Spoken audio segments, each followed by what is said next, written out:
is multifaceted, and we could honestly talk to her about many topics, both spiritual and not so spiritual. However, today we're going to talk about Akashic Records, which she calls an energetic storehouse of ancient wisdom.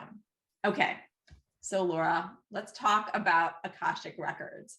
Most people that are listening right now have never heard of that term. So can you help explain what the Akashic Records are? Yeah, I think I explain this about 3 to 5 times a day. So absolutely. And the Akashic Records, I think, are the best kept secret out there. I don't really understand how people haven't heard of it. I hadn't, 5 years ago, I didn't even know what an Akashic Record was. So if you're listening and you're not sure, it's a shock to me as well, but it's an energetic space that holds your soul's history. So think of it as a place where everything you've ever done over all of your lifetimes is stored. And an Akashic Record reading is when somebody is able to access that space and give you information from billions of bits of information about you, like an entire Google search on you, that'll help you heal, unlock, get guidance on exactly where you are at this moment in time in your life, right? To help you move forward on whatever it is. Say you're in the relationship that's a struggle, or the job that you're frustrated with, or personally on a personal level, you want to heal on some level. And when we're in those moments, when we're stuck, we're seeking, we're looking for information, we want that sentence, that friend, that book, something that's going to just give us that knowing. And the Akashic Records is that. And the last thing I'll say to you is, I believe we're all in the Akashic Records all the time. With all that said, I think if you've ever had a moment of intuition, of knowing, I just know that I need to move, I just have to change a job, I just know that it's time to shift this relationship, whatever it is, when you have that, like, I just know this is the apartment for me, whatever, right? We talk like that, but what are we even talking about, right? So I think we're always in this energetic space. It's your intuition, it's your gut knowing, it's that deep sense of authentic truth for you. This is just an amplifier. It's a system that gives you more access with a ton of content, and hopefully helps unlock a lot of ways to feel better in your life on a regular basis. I'm sure so many people, when they come to you, come with that sense of curiosity, but also maybe a little fear of what you're going to unlock within them when they come your way. So what are some of the typical things that people come to you for when they're looking for information on their Akashic Records, and how do you practice? What's the process? Yeah, so it's so funny you say that with the fear part. People are nervous, but it's because we can't imagine a space like this.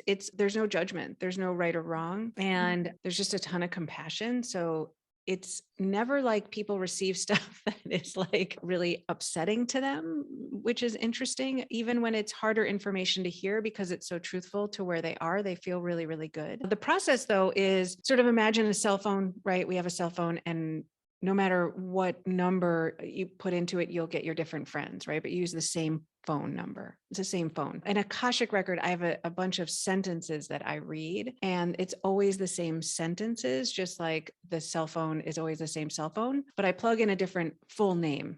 And that allows me to get into one person's records versus another, just like making that phone call. And the kinds of things people ask, I mean, there's a repetition for sure. People kind of come with the same 5 or 6 things. Where it goes is always unique and different, but people want to know about purpose. Am I on the right track? Is this the right job? How can I find something that is more suited for my career? They want to know about healing, personal healing. Perhaps they've had trauma. Perhaps they've been in therapy a long time. They've tried a lot of modalities. They can't quite nail what it is that is specifically holding them back in life. And then relationships, right? There's struggles. I've been in the same conversation. I don't know if this is the right marriage. I don't know if this is, why are we having the same conversation? That kind of stuff. It tends to be the top, 90% of the time. The answers, though, which is fun, they're always different. I have 2 questions. One is going back to someone giving their full name and you saying it. I think some people listening may question, why do you need the name? Again, like, I don't really know how cell phones work. And I know, like, 50 years ago, nobody would have believed it works and we couldn't have described it. So I'm not going to sit here and say I actually understand, but my understanding is that these sentences are set in a vibration that unlocks your energetic field. And with your full legal name that you're using currently is a vibration, really. And so that's what allows me into one record versus another. I don't really know how that works, but I also But don't know how. that helps to describe. I mean, I just know that that's a question that some people may have. And then my other question has to do with the answers. Are they more general? Are they specific? I know they run the gamut, but I know people listening would love to have a better understanding of what they could expect if they have a reading with you. Yeah, they're so specific. I'll start with just sharing a little bit about my own story, and then I could give you a couple other people's stories, but every single solitary one is unique and specific. Say I'm doing readings for people who are having addiction and alcohol, and we have these ideas of how it's the same. It's not. I mean, every story is very unique. The reasons that they're struggling are very unique. Trauma is unique. Every story is very particular to that person, which is why it works so well, because they're like, oh my God, this isn't prescriptive and particular framework or something that I'm supposed to follow. It's really truth for me, right? So when I was talking about moving into a modern minimalist apartment on the lake to a couple friends. Nobody knew that. And I walked into my first Akashic record reading, and this girl that I've never met in my life, she was in her 20s. She read these sentences. And she's like, I see a modern minimalist apartment on the lake. And I was like, what? Right. And it just was like, and now I do that to people. I was sharing a conversation with a woman, and I was talking about her mother, and I see somebody on a ladder, and this ladder is set up in a kitchen, and I see them cleaning like dust at the very top of the kitchen ceiling on the molding. And she's like, my mom literally does that. And I was like, oh, right. And it's like every reading, there's some kind of personal drop like that. And then it moves into these very particular things. I can tell you exactly your mother's energy, how she treated you, the things she said to you, how you had a stuffed animal that you sat in your room with and you looked out the window a certain way and how you might have felt. It's uncanny, the level of details that come through and the resonance, right? People are brought to tears because it's so accurate. They feel like, oh my God, I don't know how I would have even described that, but it's so true. So for me, it went from this, modern minimalist apartment on the lake to you have this book of philosophy in you, but they're little and they're poetic and they're small. She's like, you want to write them. And I'm like, I do, but nobody knows that, but me and maybe two people in my life. And it turned out I wrote them, right? And it was exactly what was said in the reading, but the level of detail around, it's not just I'm an author, it's that I have this small book of philosophy and it was particular to what I wanted, right? So it's validating sometimes to your truths that you kind of know things about yourself, but you don't know why you think them, or it's really healing in that it kind of explains friends, family, career obstacles in ways that you're like, oh my God, that really makes sense. I have worked with a therapist for a decade and haven't gotten it, but I just got it, right? So it often brings people to tears, but they're tears of joy. It's kind of that like cathartic release tear where like I stop and I'm like, are you okay? And they're like, I'm so good. You have no idea. But it's like a release, right? Because you have a sense of like, finally, I hear the truth. I feel it's true for me. And then you can get very, very practical steps from follow these modalities or start a podcast or create a workshop. I outlined somebody's podcast from beginning to end, literally the look and feel, the marketing, the name of it. And he ended up doing it. So those are kind of, it's a broad sense of how it works. It's pretty magical. Unlike a psychic medium reading or a tarot card reading, for example, to me, it feels like it's much more specific in terms of your overall lifespan, even pre-life span, right? It speaks kind of more on the soul level, even though the ideas or the reading itself might give you insights on what to do. It feels a little bit deeper than that. Would you say? Yeah. Yeah. I mean, it really is. So we are incarnated for this particular life. I'm Laura Coe in this particular life, but the soul has been around for many, many, many lives. And so it's not just picking up on the personality of Laura, although it does, it's picking up on the energy of the essence of Laura, right? So when we talk about the people we love, we don't say, oh, I love Karen because she has a certain haircut or an outfit that she's wearing. And Robyn in particular likes to wear hats. And so that's why I have this relationship relationship with her, it's because there's a sense of somebody, right? We feel connected to that sense, that deeper sense. And when you try to describe it, if I said, why do you love your spouse, your best friend, your kids, it's like very hard to put to words. It's kind of like this, or, well, they make me laugh, but it's like, you love them because they make you laugh? Well, no, right? It's them, it's their essence. And so the Akashic Realm is picking up on our soul's history, where you've been, where you've traveled. It's like, you don't know why you were able to do piano young, or you don't know why things make you laugh, or you don't know how come the relationship is such a struggle. It's not just this lifetime. It's picking up on this energetic self that you have a vague understanding of, and then how that meets the personality of this particular life. So it's pretty deep. Oh, I love the way that you describe that.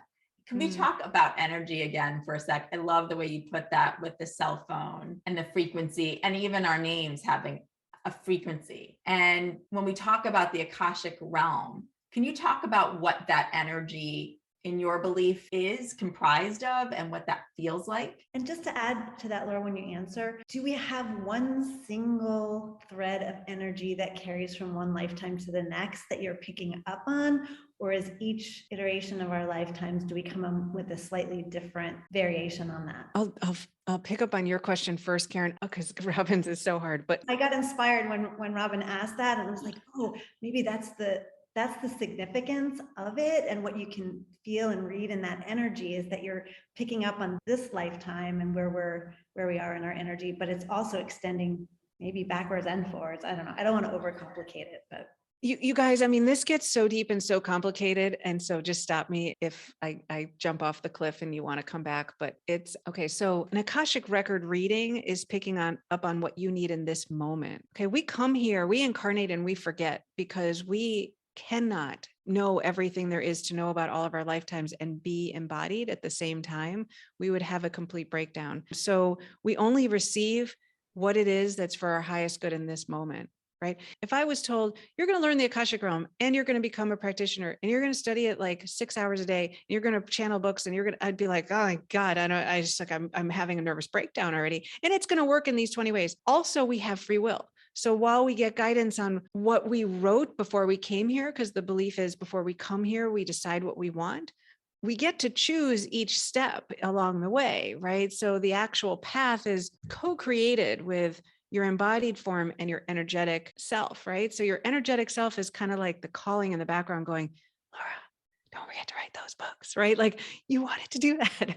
But Laura, the person who I've embodied in, is like, I actually feel like going to dinner tonight. Like, I don't want to write. So there's this co-conspiring that's happening, right? On my podcast, The Art of Authenticity, everybody talks about how I had a nudging. There was something there was an itch. I had a nagging inside of me, and I had to turn to a different path to be authentic, right? So I'm picking up on, in a reading, this particular moment, what's in your highest good to help you align to your soul calling. You being the personality who gets distracted. We have ego, we have real lives, we have jobs, we have, in Chicago today, a blizzard. There's so many reasons that it's very hard to stay organized with what is this deeper calling or truth that you wanted to accomplish in a lifetime. So you mentioned time also. This is the cliff dive moment, but there is no time. So time is a construct. So Karen, if I were to say to you, like right now, we're in the present moment together, but the clock just keeps moving. Every second it moves, every second. So where is the present? If we go by a clock, every second it's moved. So there is zero present. It's always motion. Time is always in motion, but we call this the present moment. Right? And we say there's a future. Well, is future the next second? Is it the next millisecond? Is past the previous millisecond? Like, that's crazy, right? So there is no time. Time is a construct we use so that we are here today recording at a particular time. It's organizational. So when you can get past this idea of time being real, which hurts my head, then what the records start to talk about is how everything is actually happening sequentially. And so all of your lifetimes are actually happening in the same quote moment in time, and they're all impacting each other. And that's when I tap out and I just, right. I don't think our education system or our brains or the way we perceive the world is capable of really taking in the extent of what this all is, which takes me to Robyn's even harder question. Like, what is it? I don't know. Right? Like, I know that The best explanation I can give you is thinking about air. So Robyn, right now, you and Karen, we're all three in different places in the world. We're all breathing air, right? It's in my lungs, it's in your lungs, it's in your space, it's in my space. There's this thing we call air, but I can't grab it. I can't hold it. It's not mine. It's not yours. It's in me. It's in you, right? It's everywhere. And it's also sort of nowhere in a sense, right? Because it's not a containable thing. So I think the Akashic Realm soul energy is that ish. So you're stuck with metaphor because we don't have the education or ability to really say, I don't have the ability to say more than that, but that's my best stab at for myself to understand it. So my soul is both within me and outside of me. The Akashic Realm is within me and outside of me. We are it, we're not it, it's everywhere. When you get into the deep philosophical spiritual literature, they start talking this way and you're like, oh my God, I'm going to jump off a building, but that's why, I was going to say, I think for the listener, when I just had such a misconception of what Akashic Records were, and I did kind of walk in a little bit with that fear factor, like it was this actual formal record, like my dental records, right? Like somewhere out there is this big record of everything I've done, good or bad, a record of what I'm going to be doing next that I was going to be tapping into. It's just so not that in any way. And the other part of that, when you walk in and you think that, you also, I think, the human part of us walks in and thinks we might be judged. And I think the beautiful thing about the Akashic Records is there's no judgment. Yeah. So Robyn, to finish the story of my first reading, she said, you have these books inside of you that you want to write, but you're putting all this pressure. You can write them when you're 70 or in your next life. And I was like, what?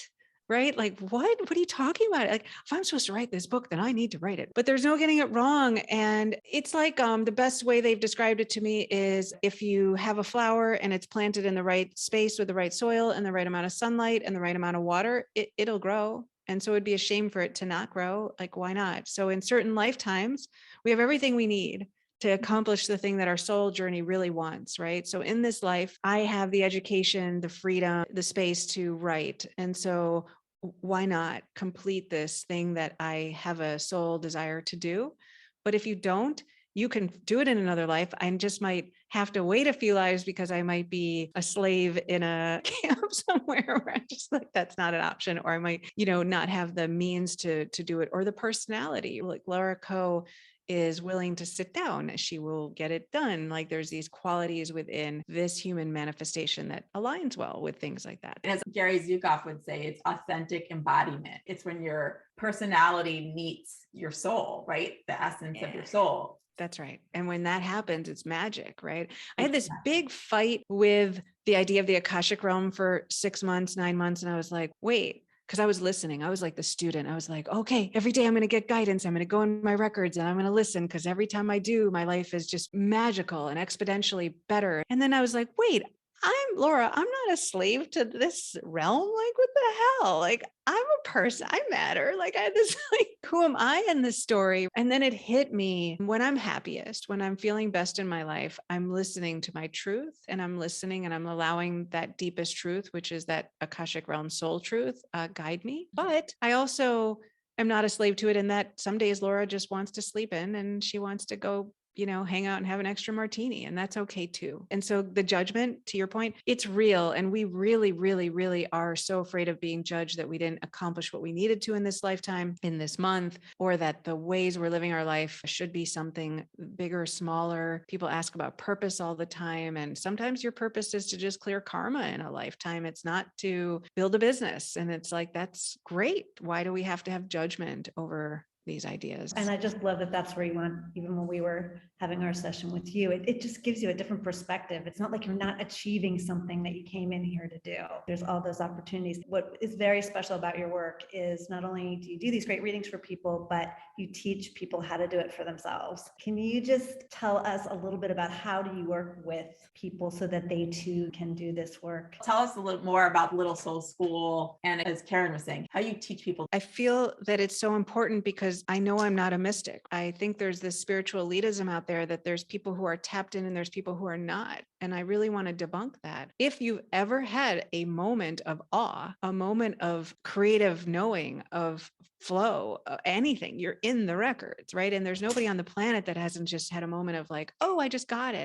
Right. So all of us are in this realm because we are this realm. So I don't think of myself as a mystic. I just think it's like tennis. Some people, you pick up a racket and it's easier for them to hit the ball and they're willing to go to the court. Other people, they don't want to, right? That's fine, but you can still hold a tennis ball and hit it. It's not like you can't. So I started teaching friends. I taught myself and then I started teaching friends because it was fun.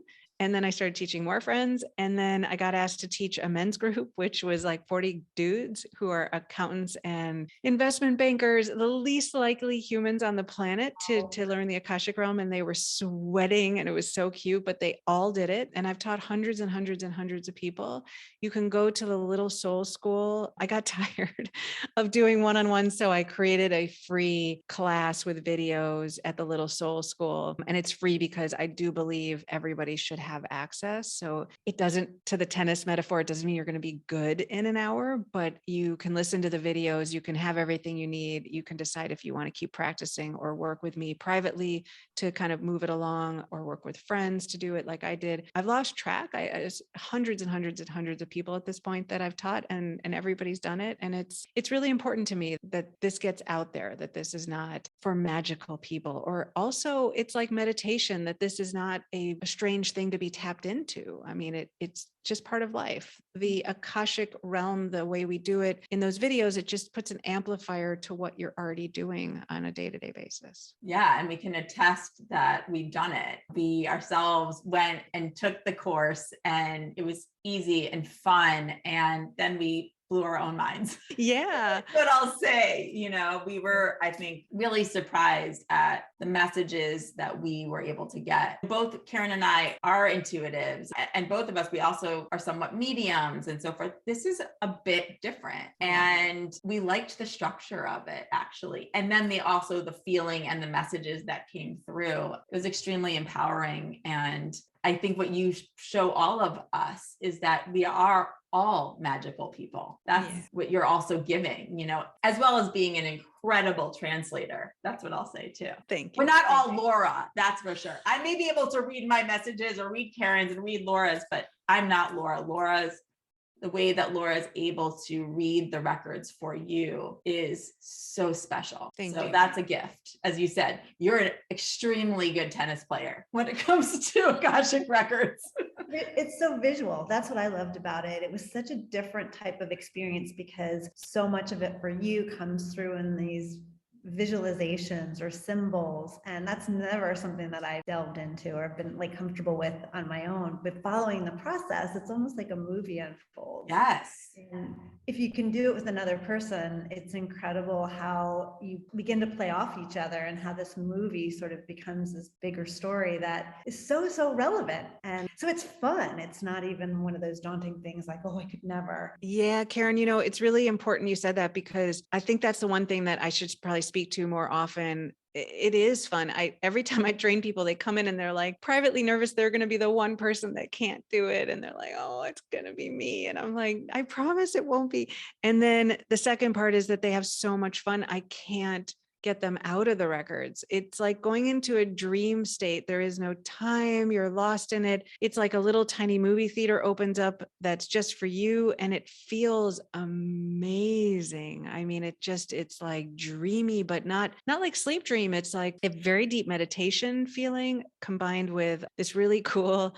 set of videos playing and feelings and sensory experiences. I don't know. It's a little like being on psychedelics or something in a very calm, relaxing way. I don't know how to describe it, right? It's really a unique thing, but time disappears and people love it. And for a day or two, you feel good, you feel relaxed and calm. And if you just open the records, even if you're not interested in translating, I think it really helps heal people. That's another important aspect of it. I think getting the records open and just being in the energy, even if your intention is just to meditate or go for a walk, I think it can really help change your life in a bunch of ways too, that you don't have to do anything. We so agree. You're giving people so much hope. Thank you.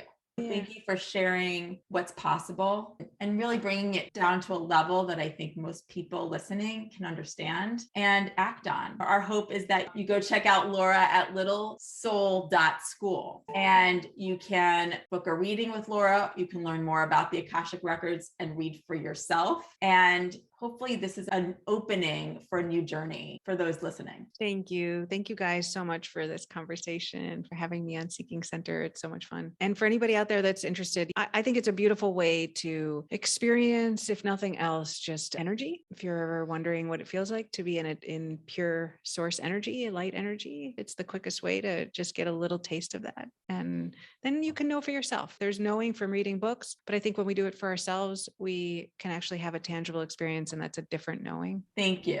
Thank Thanks. you. Thanks, Laura. So that was an incredible conversation. Oh my gosh, learned so much. And I just love her energy. You and I have both experienced Akashic Records and have had interesting and good experiences. There's just a way that Laura puts it. She puts it in a way that you can understand it and also apply it in your own life. Yes, Right? that's what it is. You're out of the woo-woo, which even she says she's trying to do. Knowing that we were going to talk to Laura for our download this week, we decided to use Laura's Akashic Record format for our mind meld. And so we went to the Little Soul School and we went through the course, which is so easy. And everyone listening can do that within an hour. We use the same practice that Laura uses when she's doing readings. And as she said, you read a few sentences and then you have an intention and or question, and then you close it at the end. And so that's what we did. We set the intention to receive messages that would resonate with all of you this week. Our intention was very simple and very broad. What you'll find with this, and for us,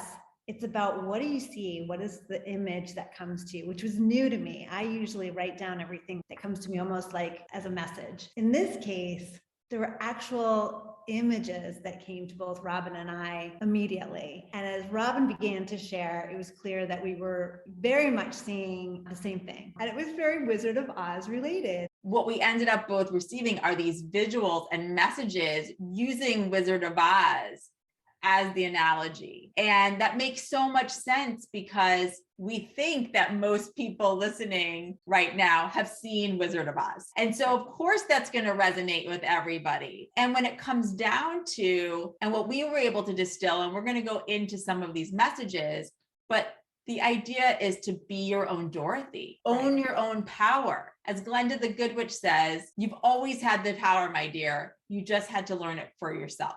And don't give your power away. But we're going to get to that. Let's just start with number one. When we both went in and started this mind meld, I saw this field with this tornado and lightning, which was taking me to what ended up being Auntie M's house. And then it was as if we were sharing a brain because Karen. Yeah, I kept getting follow the path. And the minute I started thinking about the path, it had this sort of golden color to it. And I was at the very beginning by myself. And as I started following the path down the road, sure enough, there was Robyn and Laura together, and we were all locked in arms walking down the path. And then it also occurred to me that this whole movie actually was filmed. We looked it up in 1939. Who knew it was that old?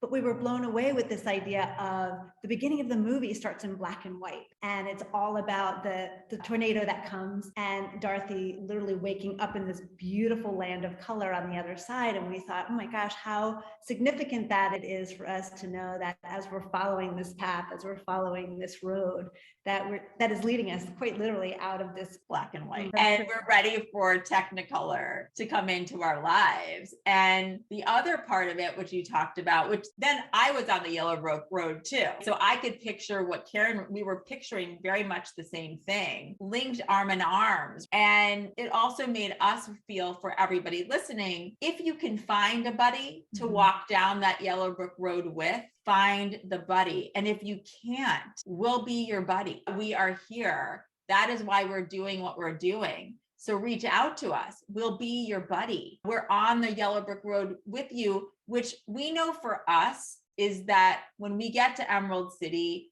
We are there to reveal the truth. That's what we're here to do, is to reveal the truth, what we believe the truth to be in terms of who you are as a soul. And for every person, the truth is going to be different, but we're all on that road together. So what is your truth? You're on that road to find the truth for you and for your soul in this lifetime. And that takes heart and courage and strength. Right. And that the journey really does begin with that single step. If you remember at the very beginning of Darcy's journey, she was the one who had the courage to really start from the very beginning and set off to face her fear, which was that wicked witch, so she could get home again. And in doing so, met these wonderful friends who were able to teach her just as she taught them. They helped each other get through that journey to the other side. And I think that that's the other thing too, as we're going through our journeys, just to be open to all those friends along the way that may not even look like friends, right? Like, who would have thought the scarecrow and the Tin Man and the lion would have been such important allies to Dorothy along the way. So it just seemed like such a wonderful movie playing out, just reminding us almost of this childhood story that most of us didn't realize the symbology that was there for us in our quote unquote real life.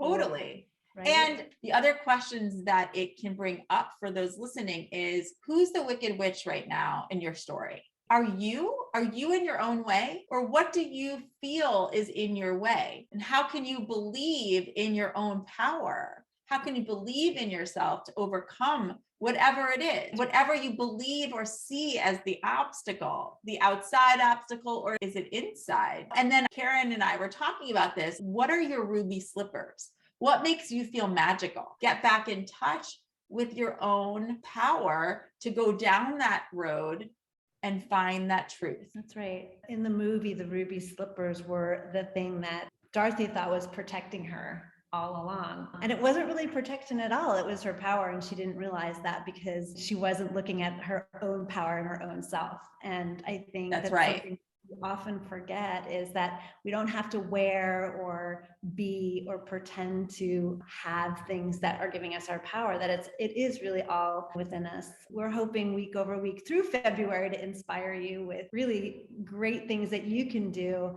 to claim your power and to find your way along your own soul's path. So be your own Dorothy, and maybe rewatch Wizard of Oz and really look at it in a new way. It's that reminder that you've always had the power. You just have to learn it for yourself. That's right. And when she woke up at the other end, she looked at the world differently. She saw the faces of her friends in kind of a whole new way. And we always have that same opportunity on the other side to really look at everything that we're going through in a different way. And hopefully that's what we're giving you the opportunity to do along with us. We're having so much fun on this journey with you all, trying these things. Oh, and we do have, speaking of, out of that. Exactly. Now this leads to our secret power. Power to share. Which is really, again, if you listened to last week's podcast, you hopefully tried to freeze some negativity in your life. And now we're giving you another exercise, utilizing your own being, your own power as a guide. That's right. Something that you can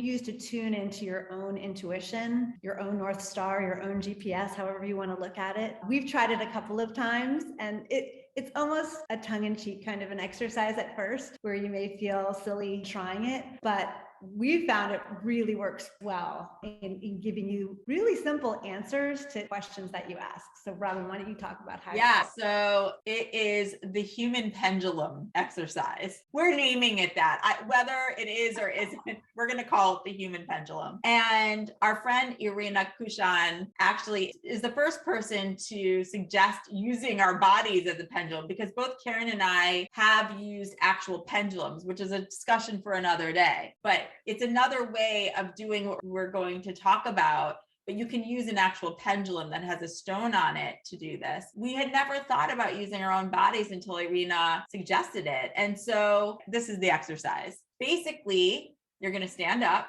According to Irina, you should face north when you're doing this exercise. And then you're going to just give yourself a moment to connect into the earth, as well as think about the top of your head too, so that your energy is in alignment. These questions are going to be yes or no questions that you're going to ask yourself. It's your own inner compass. And so you're really tapping into what you already know. You know these answers. It just helps to validate it. That's right. And I would just add, I think what Irina was trying to say about starting with the north is almost picturing yourself as a compass. And so every compass does align itself with the north. So that's your true north, that's your truth. So take a moment, just figure out where the sun rises and sun sets, and just ground yourself so that you know when you're asking, you're doing it from your true north, your true self. That's right. Thank you. And then you're going to ask your body, what is yes? And most people, when they do that, they move forward. Every body moves a little bit different. We're all tuned a little bit differently. So see what happens when you say, what is yes? For me, I move forward. Then ask your body, what is no? And then ask, what is maybe? When I ask what is maybe, my body leans to the right. The mind goes from side to side. It's your way of asking your body to align with your yes and no, and give you those directions, giving you that response so that you understand what it's feeling. Now you know what direction your body will move once you ask these yes or no questions. So now you're ready to ask your yes or no question. And it's important to phrase your question so that you get a clear yes, no, or maybe. You're not going to ask a question about what or a how. It's a yes, no, or maybe. The way that we started using it is asking questions we knew the answers to. That without a doubt, we knew the answers. Like I was saying, do I like pickles? Which I know I'm maybe one of the few people I don't. So my body just immediately leans back to a no. And then you can ask questions that are deeper. Like, is it in my best interest to blank? And start practicing and using this as your inner compass and see if it helps you feel validated in decisions that you're making. That's right. And I think you can also utilize it for those of us who are at home, working from home, maybe on Zoom all day. You may be on conference calls. You may be interacting with people on your team. You may be just having a conversation on your cell phone with someone else. Tune into yourself even on those situations and see how you're feeling. Are you leaning in towards your truth, towards your yes? Are you leaning away? It's almost like your natural body's way of tuning itself, right? Without even asking those questions, you know when you're leaning into a conversation versus when you're leaning back. So it should be kind of that feeling that you get. I know for me, I second guessed at first whether or not I was just subconsciously doing it. But as I started to practice how I really respond to people and situations and questions on a day-to-day basis, I kind of grounded myself in that kind of a feeling and how I felt about whatever question. So if you have any second guessing or you're struggling a little bit with this exercise, do what Robyn said. Start with really, really simple questions to kind of just get the feeling of it. Then utilize that gut feeling and your intuition too, and see how your body responds to it. You can even do this with food. I know when I was a kid, my mom met a doctor who put food, kinesiology is very based on this, where you can actually put certain foods in your hand and you kind of know whether or not it feels right. Your body, does it feel right to you or wrong? So it's our way of just trying to teach a little bit of intuitive skill sets in sort of a fun game way. And we would love to hear from you if you try this at home. Yeah, and I will also be putting up a really short video on YouTube in case you need to actually see it. I'm going to actually show how I use it. Karen's going to be on Zoom with me, but I'm going to just show you. It'll be really short. So if for some reason you need to see it, you can go onto youtube.com/seekingwithrobyn. And that's still our YouTube channel at the moment. It is branded Seeking Center, but just as an easy vanity URL. And we can't wait to hear how it works for you. And so remember, we want to hear from you just in general, right? So we want to know how the pendulum works. How did the freezing negativity exercise work for you? Are you practicing it? Do you notice a difference? Email us at connect@seekingcenter.app or DM us at Seeking Center Official on Instagram. Sign up for the weekly, our newsletter at seekingcenter.app. Can't wait to hear from all of you and looking forward to talking with you all again next week. Hey!